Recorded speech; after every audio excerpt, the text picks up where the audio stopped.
구약성경 역대하 26장 1절부터 15절 말씀까지입니다. 역대하 26장 1절부터 15절 말씀까지입니다. 말씀은 1절부터 5절 말씀까지 우리 같이 읽겠습니다. 1절부터 5절까지 읽겠습니다. 시작.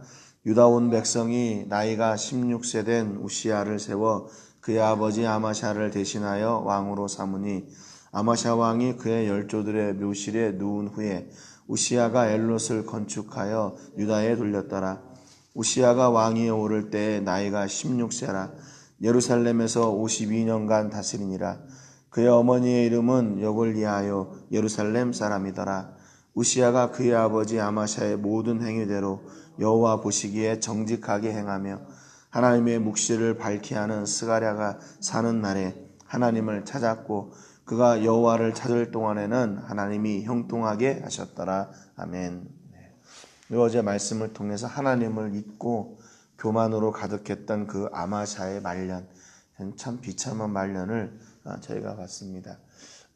그 배신자들에 의해서 라기스에서 이제 도망갔다가 배신자들의 죽임을 당하게 되고 또 유다에 있던 성전 또 궁궐에 있던 금은들을 다 이스라엘에 빼앗기고 하는 그런 비참한 모습들을 저희가 보았습니다. 근데 다른 것이 아니라 그가 하나님을 섬기지 못하고 교만했기 때문에 이런 일들을 당했다는 것을 저희가 볼 수 있었죠. 그래서 하나님이 함께하는 사람 또 그렇지 않은 사람의 그 차이가 무엇인가 하는 것을 우리가 그 아마샤를 통해서 배웠습니다.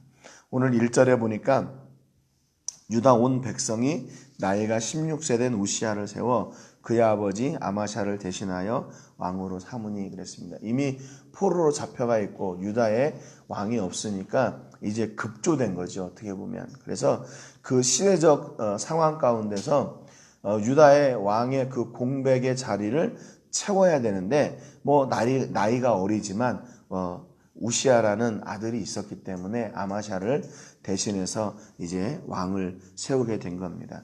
오늘 본문 1절의 첫 번째 보면 유다 온 백성이 이렇게 얘기를 하고 있는데요. 사실은 유다 전체의 백성의 염원이라기보다는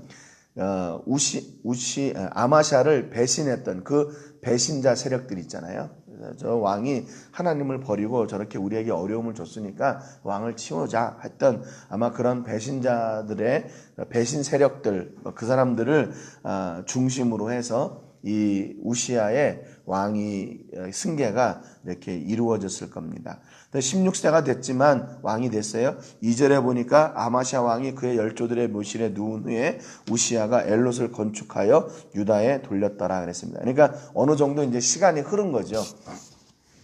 시간이 흐른 뒤에 엘롯을 건축하여 유다에 돌렸더라 그랬어요. 엘롯은 다른 성경에서는 엘라시나 또는 에시온게벨이라고 기록된 에돔 땅에 속한 해안 도시입니다. 그래서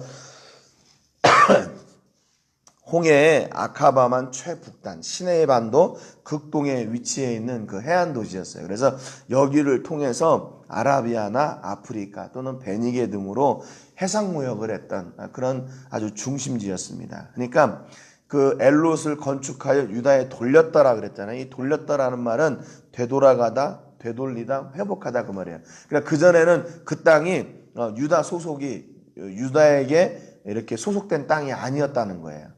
그런데 이 우시야가 그 땅을 다시 이렇게 유다 땅으로 만들었다는 거죠. 그러니까 시간이 좀 걸렸을 거예요. 아마 16살이 왕이 되었다가 바로 한 건 아니고 자기 아버지 아마샤가 죽은 뒤에 아마 이 일을 계획하고 진행을 했을 겁니다. 그래서 이쪽 그 아라비아 쪽, 아프리카 쪽으로 진출해 가지고 해상 무역을 하려고 계획을 했던 것 같아요. 솔로몬 시대 시대에 같이 그렇게 큰 아마 무역을 하려고 하려고 했습니다. 3절에 보니까 우시야가 왕위에 오를 때 나이가 16세라 예루살렘에서 52년간 다스리냐. 그의 어머니의 이름은 여골리하여 예루살렘 사람이더라. 계속해서 그 왕의 이렇게 계보 또는 왕의 어떤 그 정체성을 이야기할 때 그의 어머니들의 출신들을 이야기하죠. 여기도 마찬가지로 이 아마샤의 어머니도 예루살렘 사람이었던 것처럼 우시아의 어머니도 예루살렘 사람이었습니다. 그러니까 적어도 우시아도 그 어머니의 지도를 따라서 하나님의 편에 설 수 있는 그런 사람이었다는 것을 보게 되지요. 4절에 보니까 우시아가 그의 아버지 아마샤의 모든 행위대로 여호와 보시기에 정직하게 행하며 그랬습니다. 처음에 왕이 돼서는 이제 하나님 보시기에 정직하게 행했어요. 또 어머니의 무슨 영향력도 있었겠지만 또 5절에 보면 하나님의 묵시를 밝히 아는 스가랴가 사는 날에 하나님을 찾았고 그가 여호와를 찾을 동안에는 하나님이 형통하게 하셨더라 그랬습니다. 그러니까 그때 이 우시아와 함께하던 선지자가 있었는데 그게 누구냐면 스가랴 선지자예요. 구약 성경에 있는 그 스가랴서 저자 말고 또 다른 선지자가 있었습니다. 이 사람이 하나님의 묵시를 밝히 알았다 그렇게 기록하고 있거든요. 이 밝히 알았다는 말을 다른 성경에서는 뭐라고 했냐면 그의 곁에는 하나님을 경외하도록 가르쳐주는 스가랴가 있었다 이렇게 기록해요. 이게 번역합니다. 그러니까 이게 이제 하나님의 묵시를 밝히 알 뿐만 아니라 그것을 바르게 가르쳤어요. 우시아 임금에게. 그러니까 뭐냐면 우리가 하나님의 말씀을 알고 배우고 가르치고 그대로 사는 것. 이 삶의 전체가 이렇게 하나님의 말씀을 따라서 이루어져야 된다는 것을 이 우시아와 스가랴 선지자 사이에서 볼 수 있는 거죠. 우리가 하나님의 말씀을 많이 알아요. 그것으로 그치는 것이 아니라 알았다면 가르치는 자는 가르치고 배우는 사람은 배우고 또 그래서 그 말씀을 사는 이런 관계가 이루어져야 되는 거죠. 그러니까 우시아는 지금 유다의 임금이 되어서 하나님의 말씀대로 살아갈 수 있는 그 조건들이 다 갖춰졌어요. 어머니도 하나님의 백성 가운데 어머니가 있었죠. 그리고 선지자가 또 있었어요. 그러니까 하나님의 말씀을 따라서 나라를 다스릴 수 있는 그런 좋은 조건들이 있었다는 겁니다. 뿐만 아니라 6절부터 보면 우시아가 나가서 블레셋 사람들과 싸우고 가드 성벽과 야브네 성벽과 아스돗 성벽을 헐고 아스돗 땅과 블레셋 사람들 가운데에 성읍을 건축하며 그랬습니다. 지금 여기부터는 이제 그 우시아가 유다를 이렇게 넓혀 나가는 모습들을 보여주고 있어요. 6절 블레셋 사람들은 지중해 하고 사해 가운데 있는 그러니까 지중해 쪽에 있는 유다로 봐서는 서편 유다로 봐서는 서쪽에 있는 지역입니다. 그래서 가드와 거기 아스돗 성벽이 있는데 가드와 아스돗은 블레셋의 주요 도시 5개 가운데 하나들이에요. 2개예요. 그러니까 블레셋의 중심 도시를 친 겁니다. 그리고 야브네 성벽이라고 했는데 여기도 뭐 이렇게 여기가 어디인지 정확하게 지명은 나와 있지 않지만 지중해 연안에 가드와 아스돗과 함께 이 해안 도시를 이렇게 이루고 있었던 것으로 추측을 하고 있어요. 그러니까 유다 서편을 친 거예요. 그리고 블레셋은 늘 유다를 옆에서 이렇게 힘들게 하고 괴롭게 했던 그런 족속이었습니다. 그런데 이 우시아 때에 그를 완전히 정복해버리는 거예요. 블레셋 사람들 가운데 성읍을 건축했다 그랬거든요. 어떻게 그랬나? 7절에 보니까 하나님이 그를 도우사 그랬습니다. 블레셋 사람들과 구루바알에 거주하는 아라비아 사람들과 마온 사람들을 치게 하시니라. 이 구루바알이라는 곳은 여기도 뭐 정확하게 지명은 나와 있지 않은데 구루바알의 뜻은 바알의 체류지라는 곳이래요. 그러니까 바알을 섬기던 그런 사람들이 모여 있던 곳, 바알의 신전이 있던 곳. 그러니까 대부분 거기에 거주했던 사람들이 여기 보니까 아라비아 사람들과 마온 사람들이라고 했는데 이거는 유다의 남쪽 지역, 네게부 지역을 이야기하는 겁니다. 그러니까 이미 유다가 서편 그리고 또 유다의 남쪽 이렇게 점령을 했던 거죠. 8절에 보니까 암몬 사람들이 우시아에게 조공을 바치며 그랬어요. 암몬은 유다의 동남쪽에 있는 지역입니다. 그러니까 이 우시아 시대에 유다를 중심으로 해서 그 주변에 있던 이방 족속들을 다 치고 점점 그 세력을 넓혀갔던 거예요. 그래서 8절 하반절에 보면 우시아가 매우 강성하여 이름이 애굽 변방까지 퍼졌더라 그랬습니다. 그러니까 남유다 그 네게부 지역을 다 이렇게 공격해가지고 명성이 자자하니까 이게 애굽에까지 이루어지게 된 거죠. 9절 10절에 보니까 우시아가 예루살렘에서 성모퉁이 문과 골짜기 문과 성구비에 망대를 세워 견고하게 하고 또 광야에 망대를 세우고 무릉덩이를 많이 파고 고원과 평지에 가축을 많이 길렀으며 또 여러 산과 좋은 밭에 농부와 포도원을 다스리는 자들을 두었으니 농사를 좋아함이었다라고 했습니다. 이렇게 군사력으로 유다의 지형을 넓혔을 뿐만 아니라 예루살렘 성도 견고하게 다시 세웠어요. 다시 다졌어요. 그리고 또 가축을 많이 기르고 또 포도원이나 이런 것들을 두어가지고 농사하는 일들도 잘 지원을 했습니다. 그러니까 특별히 여기서 우시아를 뭐라고 10절 하반절에 기록하고 있냐면 농사를 좋아했다 그렇게 얘기하고 있습니다. 농사를 좋아했다. 그러니까 그가 가지고 있던 그런 좋은 관심이 있는 분야를 더 발전을 시켜가지고 백성들에게 더 유익하도록 그 일을 했다는 것이죠.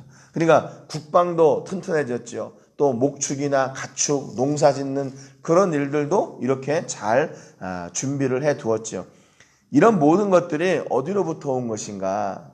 물론 여기 농사를 좋아했다. 우시아의 어떤 성향적인 것도 있지만 결론적으로는 7절에 하나님이 도우셨기 때문이라는 거예요. 하나님이 도우셨기 때문에.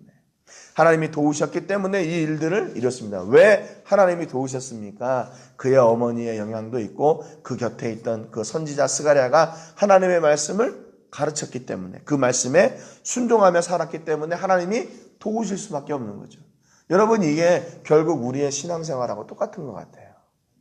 우리의 도움이 어디로 오나? 천지를 지으신 여호와에게서 오는데 어떤 사람이 그 도움을 누릴 수 있는 사람이 되나 이 우시아처럼 하나님의 말씀을 배우고 그 말씀을 사는 사람. 그 사람이 바로 하나님의 도우심을 누리게 되지요. 11절에 이어집니다. 우시아에게 또 싸우는 군사가 있으니 서기관 여이엘과 병영장 마세아가 직접 조사한 수요대로 왕의 지휘관 하나냐의 취하에 속하여 때를 지어 나가서 싸우는지라 그랬습니다. 이 우시아에게 이런 든든한 군대에 그런 조직이 있었어요. 조직된 군인. 여기 보면 직업 군인도 있고 또 그 군인을 잘 관리하는 어떤 그런 행정 업무를 총괄하는 그런 사람. 그게 여기서 이제 서기관이고 병영장은 이제 직업 군인 중에 이렇게 우두머리, 장교 이렇게 이야기를 합니다. 그리고 그 하나냐의 지휘하에 모두 속해가지고 이게 일사불란하게 군사적인 조직도 잘 되어 있었어요.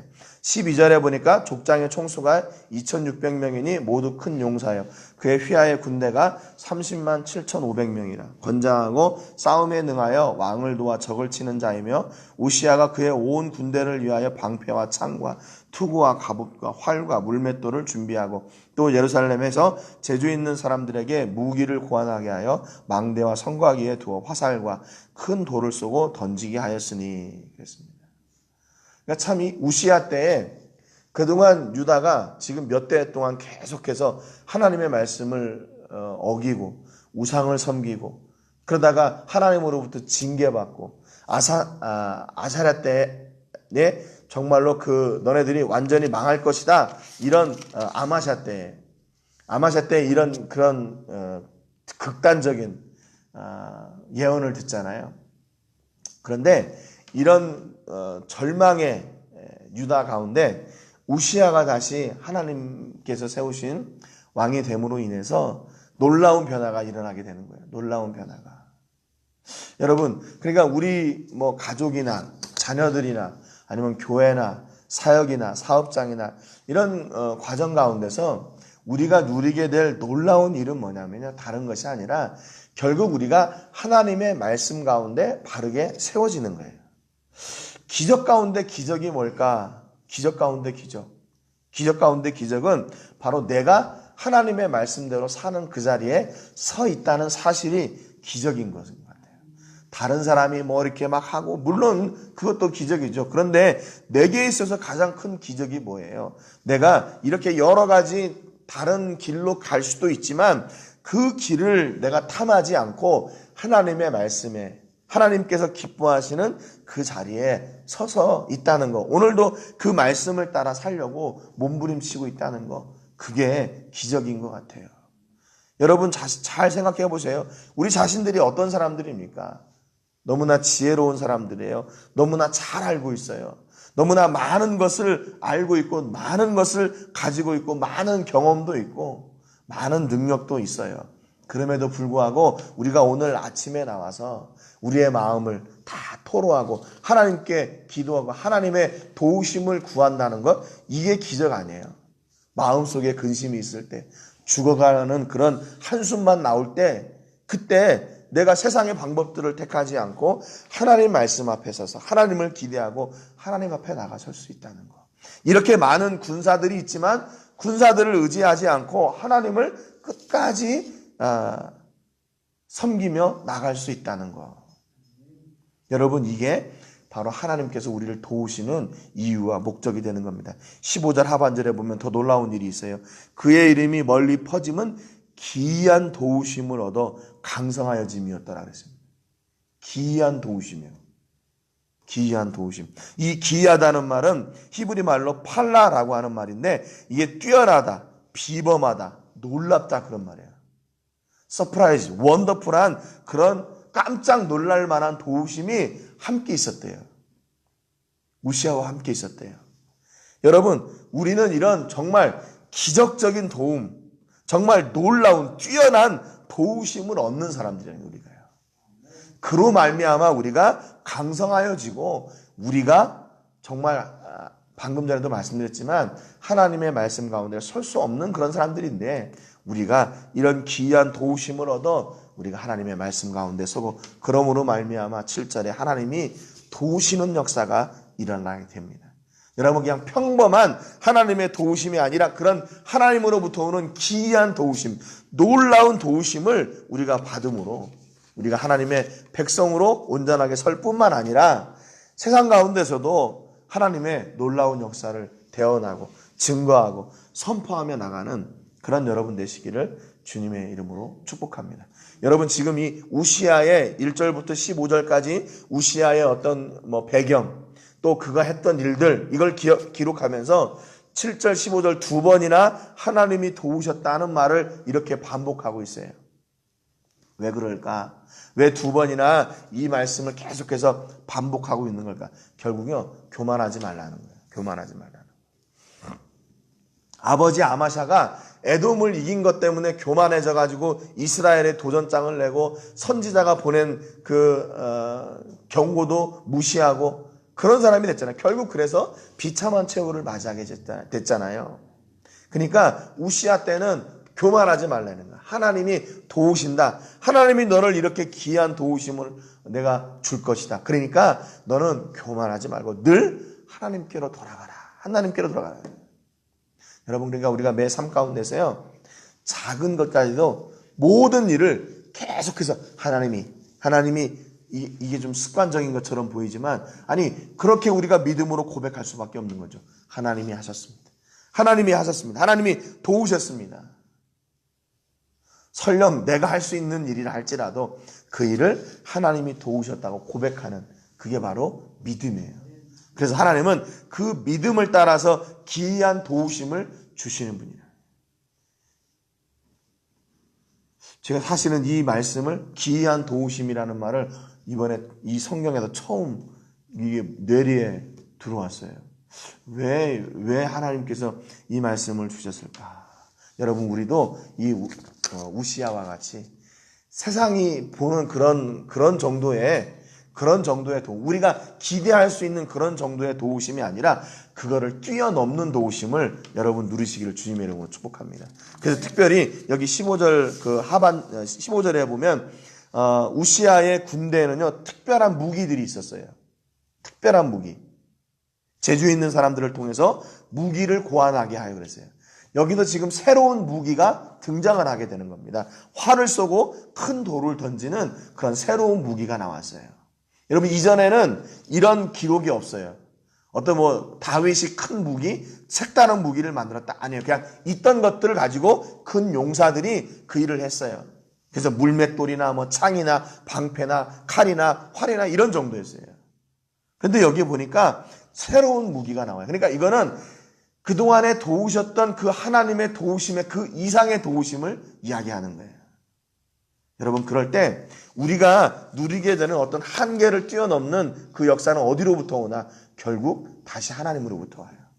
여러분, 여러분이 기대하고 있는 여러분의 자녀들의 어떤 미래, 아니면 여러분 사업장의 미래, 여러분 교회의 미래, 사역의 미래도 있잖아요. 그것은 우리의 이성 안에 갇혀 있는 거예요, 결국에는. 그런데 하나님이 도우실 때는 우리가 기대하고 있는 그것 이상의 역사가 이루어진다는 겁니다. 여러분, 이 귀한 도우심을 얻어서 오늘도 승리하시고 그로 말미암아 하나님의 영광이 여러분의 삶을 통해 증거되고 선포되는 놀라운 역사가 있으시기를 주님의 이름으로 축복합니다. 오늘 기도하실 때는 출라비스타 교회를 위해서 기도해 주시기 바랍니다. 이제 곧 산타페 교회와 이제 합해지게 될 텐데 그 지역에 심겨진 그 복음의 씨가 헛되지 않도록 도와주시고 그 지역에 있는 성도들이 산타페 교회에 초대가 되어서 지속적인 그 신앙생활을 할 수 있도록 위해서 기도해 주시기 바라고요. 오늘 말씀처럼 하나님으로부터 오는 귀한 도우심이 우리 삶 가운데 넘치는 은혜와 역사가 있게 해주시기를 위해서 기도해 주시기 바랍니다. 제가 먼저 기도하고 같이 기도하겠습니다. 하나님 아버지, 감사를 드립니다. 오늘 우시야가 유다의 왕이 되므로 유다가 다시 하나님께로 돌아가고 하나님께로 돌아가기에 하나님께서 도우시는 놀라운 역사를 저희가 보았습니다. 그동안에 늘 이방 족속들에게 당하고만 살다가 유다를 중심으로 동, 서, 남 모든 지형을 넓히고 또 하나님께서 도우시는 귀한 도우심을 얻어 유다의 명성이 다시 떨쳐지게 됨을 저희가 봅니다. 하나님, 오늘도 우리가 먼저 해야 될 일이 무엇입니까?